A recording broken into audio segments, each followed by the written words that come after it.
Добро почитувани.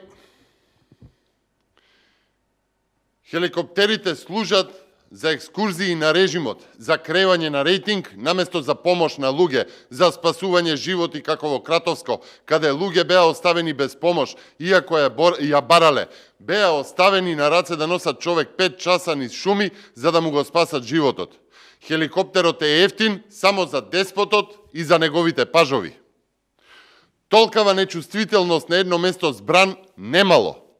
300 ковид погреби во една недела, а пола влада аплаудира на фрлање лопати за чешми или за пазар. 300 ковид погреби во недела, додека Заев и Филипче летаат со хеликоптер наместо да спасуваат животи. Нечовечноста излегува на секој агол заради дезертери и криминалци посветени на лични удобства. 300 семејства погребуваа во една недела, 300 починати ковид пациенти за една недела. 300 за една недела.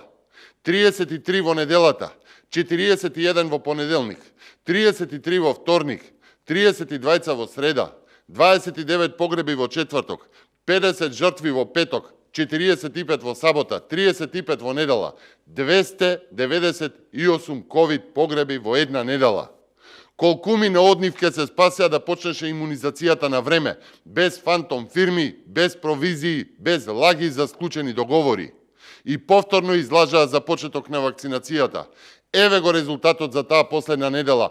300 починати пациенти, 300 погреби, а Венко вежба симулации. Па што правеа до сега? Што правеше бе Венко? Немаше време за симулации заради возење мотори од по 30.000 евра со газдата Заев или заради циглање касарните на Водно. Да имаа грам чувство, грам човечност, досега ќе поднесеа оставки и Заев, и Филипче, и сите останати кои седат со нив на маса спроведувајќи го режимот. Почитувани, режим по дефиниција подразбира нечовечност, но ваков режим, ваква одлепена власт, ваква бесрамност, ваква бруталност и нечовечност Македонија не заслужила. Македонија е згрозена од режимот.